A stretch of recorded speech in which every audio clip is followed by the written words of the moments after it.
Muy bien, vamos a conversar, Marcos, con un hombre que ha pasado prácticamente por casi todos los cargos importantes de la política de nuestro país. Hoy creo yo no tiene ninguno, pero sigue muy activo mirando, observando, analizando la política argentina. Estoy hablando del doctor Carlos Ruccao, que es un ministro de Trabajo, de Relaciones Internacionales, diputado nacional, vicepresidente del doctor Menem, gobernador de la provincia de Buenos Aires, vicecanciller, bla, bla, bla, un montón de cosas más. Doctor, ¿cómo está usted? Buen día. ¿Qué tal? Buen día, ¿cómo le va a usted? Saludo y a todo el equipo y a la gente que está escuchando. Bueno, ¿ha venido mucho por Rosario en sus distintas funciones? Sí, claro. No solamente en mis distintas funciones, sino en mi vida personal. Es una ciudad muy linda, con una costa hermosa. He estado muchas veces por ahí. Bueno, últimamente, más allá de esto que nos duele, yo decía, abría el programa con una frase que en el Día de la Virgen, que es el Día de Rosario, dijo nuestro arzobispo, ¿no? Rosario está traspasada por la violencia asesina, pero más allá, sin quitarle una coma de importancia a esto, Rosario es una ciudad muy linda, una ciudad hermosa, así que bueno, ojalá pase pronto por acá y nos tomamos un café. Doctor. Sí, no, ¿sí? sobre el tema del drama del narcotráfico en Rosario, es un drama exponencial, no es un drama exclusivo. No, claro. Es un drama nacional que hay que combatir antes que nos vayamos más rápido hacia Colombia que hacia Venezuela, como temíamos, ¿no? Sí. Mire, en la misma línea suya, aquí hay un sacerdote que hace mucho trabaja, es el titular de dentro de la iglesia, de la comisión drogadependiente, trabaja intensamente sobre eso, y él dice lo mismo, pongamos todos los esfuerzos, esto es un tema multisectorial, digamos, en cuanto a los esfuerzos, para evitar que nuevas generaciones, que haya más generaciones que estén lamentablemente abrazadas de una manera casi inexcusable con la droga, ¿no? Así que, sí, bueno. Obviamente el tema de la drogadependencia tiene mucho que ver con explicarle a los pibes de jóvenes que es mucho más lindo gozar de la vida con todos los sentidos despiertos y no nubilados por una sustancia. Pero es una tarea que compete, yo creo, primero que nada a la familia. Sí. Y después al sistema educativo. No es un tema que sea poco importante, es el futuro, como usted dice, claro, ¿no? Claro, es así, es así. Doctor, el otro día, usted que a veces tiene la generosidad de leer lo que yo escribo y hacerme comentarios y puntualizaciones que valoro enormemente, usted por allí me decía, tenemos un gobierno en dos velocidades, y después también me decía, tengo miedo, estoy alertando para no repetir el 2001. Me quiero detener en ambos temas. En el primero, ¿usted ve un gobierno en dos velocidades? ¿Cómo y por qué? Yo creo que está claro para todos que el gobierno venía a 40 kilómetros por hora, y el bofetón de las PASO hizo que se convocara a gente que lo puso a 80 o 90 kilómetros, pero hay otra parte del gobierno que sigue igual. Yo creo que el tema central acá no es solamente que ambas partes del gobierno lleguen a tener velocidad similar, sino que se den cuenta de que la única forma de que la gente quiera un gobierno es que le solucione problemas. Los ciudadanos no votan en su inmensa mayoría por ideologías, votan por vivir mejor, por ser más felices, por saber que le va a llegar el sueldo a fin de mes, la jubilación a fin de mes, que sus hijos van a vivir mejor que ellos, no peor. Entonces, ahí está la tarea de cualquier gobierno. No digo que sea fácil, es mucho más fácil opinar que gobernar, pero me parece que hay que alertar que el mal humor colectivo, la bronca colectiva, se parece mucho a lo de 20 años atrás. Antes de ir a esos 20 años atrás, doctor, ¿usted cree que el gobierno sigue sin encontrar un rumbo? Digo, no solo el gobierno nacional, sino por ahí con, bueno, estas situaciones tan coyunturales, con olor a querer, obviamente, a recuperar votos, eso es legítimo, pero como nos enteramos ayer, creo que fue de Kicillof, habiendo tanta pobreza, bueno, regalar viajes de estudio que sería buenísimo si eso va a chicos que jamás lo podrían hacer, pero me parece que es a todos, ¿no? A mí me da la impresión que hay una equivocación respecto a por qué la gente elige en un sentido o en el otro. Y una equivocación que corre por todo el arco político. La gente, cuando le agarra bronca, cuando se fastidia, usted no la arregla con plata. En todo caso, agarra la plata y, como decía Evita, después vota en contra del patrón. Usted sabe que coincido con usted. El fastidio es muy difícil de contrarrestar, ¿no? Porque también el fastidio lleva, obviamente, o conlleva a la pérdida de confianza. Entonces, la bronca impide, en todo caso, si lo hubiera, algo positivo.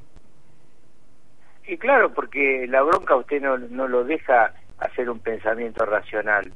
La bronca funciona en todos los aspectos de la vida emocional igual. Si usted está enojado con alguien, no le ve nada de lo positivo que ese alguien tiene, aunque lo tenga, y ve todo lo negativo y cada vez lo ve más negro. Entonces, sacarle la bronca a la gente significa, para mí, primero gestionar mejor lo que tiene responsabilidad. Insisto, sé que es un tema difícil, y después creo que, lo he dicho muchas veces, y se fastidian conmigo amigos míos que son oficialistas y amigos míos que son opositores, no hay salida para Argentina si en un momento determinado no se sientan en una mesa a buscar políticas comunes. Sí. Y ahí sí, entonces usted me da el pie para aquellos 20 años atrás, ¿no? Usted dice y alerta, no repitamos el 2001. ¿Qué lo lleva a pensar que podríamos repetirlo y qué sería o las políticas para prevenirlo y para evitarlo? Mire, en 2001 hubo elecciones el 14 de octubre, es decir, la semana que viene va a ser 20 años. Elecciones parlamentarias de medio término como estas, que vamos a tener en noviembre, que las vamos a tener en noviembre por un problema vinculado a la pandemia, pero si no hubieran sido en este mes de octubre. Y en ese momento el 25% de los que tenían el derecho a votar no fueron a votar, y el 24% de los que fueron votaron en blanco. En esta última, obviamente ahí no había PASO, en esta última PASO la abstención fue del 32% y el voto en blanco, por ser una PASO, generalmente la gente vota menos en blanco en la PASO, igual fue del 8%. Es decir, si usted toma los... ¿La abstención, doctor, me lo recuerda? La abstención de este año, 32,4. 32. Y el 8% el voto en blanco, y en aquel momento la abstención 25% y 24% lo que votaron en blanco. Los números son muy parecidos en el final del conteo en cuanto al porcentaje de la población.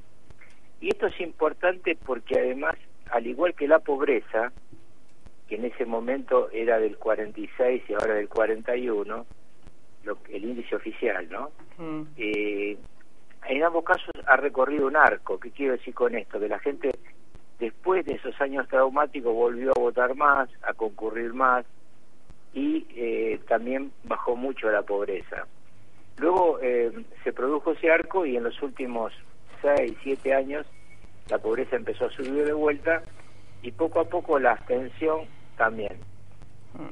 Yo creo que el fondo de todo esto, y hay muchos más índices, pero yo no quiero cansar a la gente, que indican que la bronca colectiva, el desánimo, aquel estallido que terminó en el que se vayan todos, está en la mente de mucha gente, que ahora o no va a votar o vota a una persona que implica histriónicamente también un voto bronca.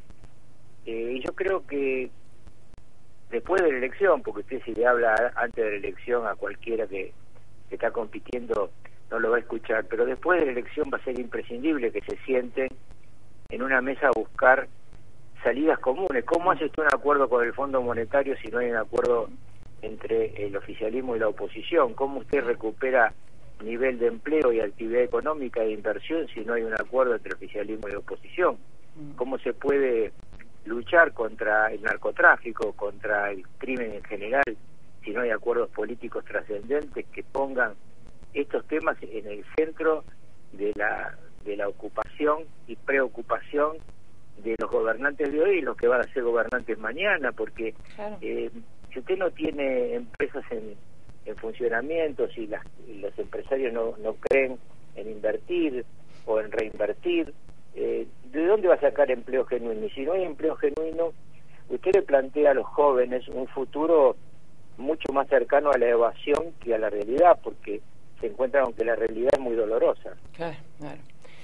Doctor Marcos Pereira lo saluda, buenos días. Buen día. Convenio, nuestro programa tiene más de 30 años. Más. 30 años. Y 84.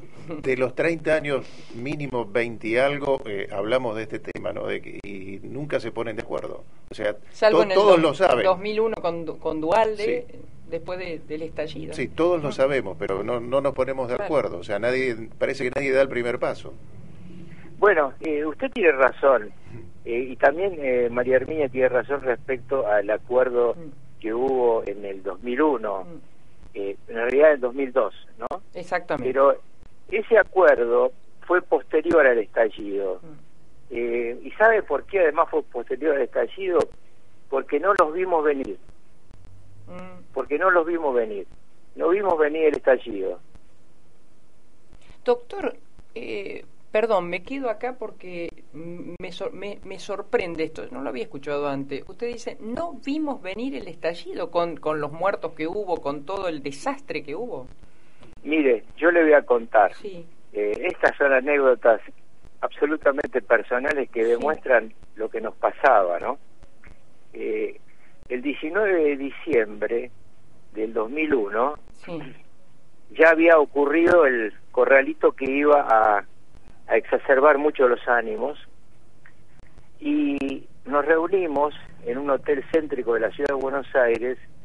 Doctor. El ministro del Interior de la Rúa, Mestre, dirigentes del radicalismo y dirigentes del peronismo, todos con responsabilidad de gobierno, a ver si le podíamos encontrar una salida a esa situación traumática que hacía que los ciudadanos estuvieran especialmente irritados, ¿no?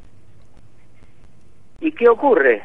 Estábamos reunidos y lo llama al ministro Mestre un familiar y le dice, prendé la televisión.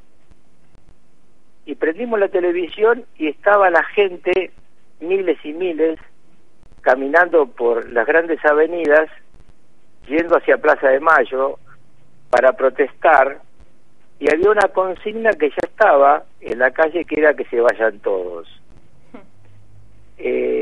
Esto es, sabíamos que había un problema, pero no nos dábamos cuenta de la profundidad de la bronca de la gente. Claro, claro. Y bueno, por eso se produce todo lo que pasa después, y por eso además, digamos, el gobierno que asume en enero del 2002 se ve obligado a dos cosas centrales: a un acuerdo económico y social y a un gabinete integrado por las dos fuerzas políticas. Claro. Yo le había planteado a Fernando, del que era amigo personal, que cuando empezó la crisis hiciera un gabinete de unidad nacional. Bueno, en ese momento era bastante difícil. Él era bastante receptivo a esto, pero no muchos eran receptivos a esta idea de buscar un gabinete de unidad nacional. Doctor, mucho se dijo sobre esto, usted fue parte de esto. ¿Es verdad que le armaron la caída al doctor de la Rúa? No, yo creo que acá pasan varias cosas. Primero, el enfrentamiento entre presidente y vicepresidente se convierte en un hecho muy importante que a la distancia se valora aún más que en aquel momento. Se había roto el frente gobernante, la alianza gobernante. No importa que el Frepaso dijera que iba a acompañar parlamentariamente, poco a poco lo fue dejando solo. En segundo lugar, el corralito produjo un impacto colectivo que le quitó fuerza propia al gobierno. Es decir, sus propios votantes estaban enojados, porque cuando usted mira las fotos de aquella noche de las marchas que yo le cuento del 19 de noviembre, son marchas de la clase media que había votado por De la Rúa. Al día siguiente a esto se le montan los grupos de siempre, empiezan las provocaciones, el tema se extiende al conurbano. Esta ya es una película distinta, es la película de que vista la bronca, otros se suman a la bronca y los sinvergüenzas se suman encima de la bronca. Pero lo que había en ese momento es una situación muy complicada que complicó aún más el Fondo Monetario Internacional, que decidió hacer un escarmiento con la Argentina. Le agradezco mucho esta aclaración, ¿no? Esta mirada, y además pasaron los años, pero está bueno esto que usted menciona. Doctor, ¿usted cree que la gente, bueno, de esa consigna que se vayan todos aprendió? Yo creo que no es de las mejores, ¿no? Y que aprendió y que ahora, digamos, en este momento que, como usted refleja, tiene bronca, no habla del que se vayan todos, sino que busca alternativas, tal vez, fuera del esquema político tradicional, y por eso, bueno, aparecen otras figuras. Sí, pero me parece que en el fondo hay una bronca profunda que uno no sabe muy bien para dónde va a saltar y que sería bueno prevenirla. Claro. Yo no he seguido el resultado electoral detalle, pero en provincia de Buenos Aires, que sí conozco muy bien, se ha dado un fenómeno muy interesante. El núcleo opositor está obviamente en Juntos, que antes se llamaba Juntos por el Cambio, con la figura de Santilli y de Manes. Sí. Pero aún con un dirigente como Santilli, que parece peronista, y con un dirigente nuevo, prestigioso, como Manes, un médico prestigioso, Juntos subió 3%, o 3,5%. Mientras que lo que se derrumbó fue el oficialismo. Y este derrumbe del oficialismo está fundamentalmente fundado en la gente que no fue a votar, que se quedó en su casa. Y así como aquel momento del 2001, la clase media que había votado De la Rúa salió a protestar primero, hoy los humildes, la clase media trabajadora que votó por el oficialismo en provincia de Buenos Aires, no fue a votar. Es una forma también de expresar la bronca, mucho más, digamos, pacífica, pero también muy significativa, y yo creo que esto hay que leerlo, porque si no, puede ocurrir, como ocurrió en el 2001, que quienes ganaron la elección de medio término creyeran que tenían un cheque en blanco, dijeron que no había que hacer nada. Doctor, la última pregunta, aunque habría tantas para hacerle, ¿no? Pero, ¿usted cree, conocedor especialmente de provincia de Buenos Aires, donde siempre define muchísimo una elección, ¿usted cree que el oficialismo tiene posibilidades de acercarse, de ganarla, o cree que puede llegar inclusive a profundizarse la diferencia? No tengo la más mínima idea. Le agradezco la sinceridad. Bueno, eso era lo que le quería preguntar. Y bueno, hay que ser sincero, ¿vio? Sí, las respuestas cortas a veces te dejan. No, es que bueno, ¿no? Veremos qué pasa, como tantos, ¿no? Veremos qué pasa el 14. Veremos qué pasa. Doctor, sí, a mí me preocupa, insisto, ¿no? Mucho más qué pasa después. Es decir, claro, que se den cuenta de que, como le decían al César, ¿no? Cuando entraba a Roma, la gloria es efímera. Sí, y que ojalá, como dice usted... Claro, porque aparte, doctor, de esas dos, digamos, de que hay una oposición que tal vez, bueno, cope el Senado, el diputado con mayorías o no permita el quórum, esa derrota, si se da, también va a poner más en blanco sobre negro esas dos velocidades o esa dualidad que tiene el gobierno en este momento, ¿no? Esos dos sectores. Seguro, mire, va a obligar a repensar las cosas, porque cualquier resultado que se dé, yo no creo que, digamos, de un parlamento con control de una fuerza política. Y entonces eso, allá cuando hablábamos con el doctor Alfonsín antes de 1994, era lo que Alfonsín sostenía como la idea básica de por qué había que ir a un sistema con un primer ministro fuerte. Casi es de facto eso hoy, ¿eh? ¿Perdón? Casi es de facto eso hoy con un primer ministro fuerte, que me parece que se está observando sí, pero en el Mansur, el primer ministro que planteaba el doctor Alfonsín, sí, y que luego no hubo acuerdo claro, en era la a través constituyente, de la Constitución, así es. tenía la idea de replicar un sistema europeo. Alfonsín, con el que hablábamos muchas veces, siempre decía, Argentina no se parece a Estados Unidos, Argentina se parece a Italia y España, entonces tenemos que tener un sistema que le dé flexibilidad, y que entonces cada vez que haya un colapso o una crisis no salte todo por el aire, sino que haya la posibilidad de cambiar un fusible que sea el primer ministro y que obligue a acuerdos parlamentarios. De hecho, fíjese que usted recordaba los acuerdos del 2002, sí. Esos acuerdos entre Duhalde y Alfonsín permiten un gobierno con 2 ministros radicales, pero sobre todo un parlamento acordado entre ambas fuerzas políticas. El otro día Duhalde, en un reportaje, recordaba que yo le recomendé al doctor Roberto Labaña como ministro de Economía, y que él contó, yo no lo supe en aquel momento, pero lo contó en este reportaje, que cuando yo le propuse eso, lo llamó al doctor Alfonsín para preguntarle su opinión, porque no había posibilidad de meter un ministro de Economía en semejante momento sin apoyo del Parlamento. Y Labaña había sido bueno, un secretario de Comercio de doctor Alfonsín. Doctor, además, sí, perdón. No, está bien. No, dígame, y además...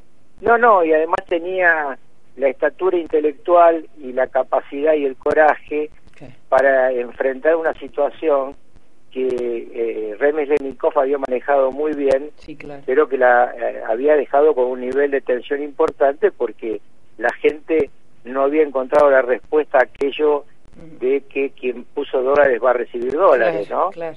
Y fíjese que otra vez el tema del dólar, y con esto termino, es un inmenso interrogante para el año próximo. Así es. Doctor, un abrazo enorme. Muchas gracias, Al contrario. El doctor Carlos Rucauf.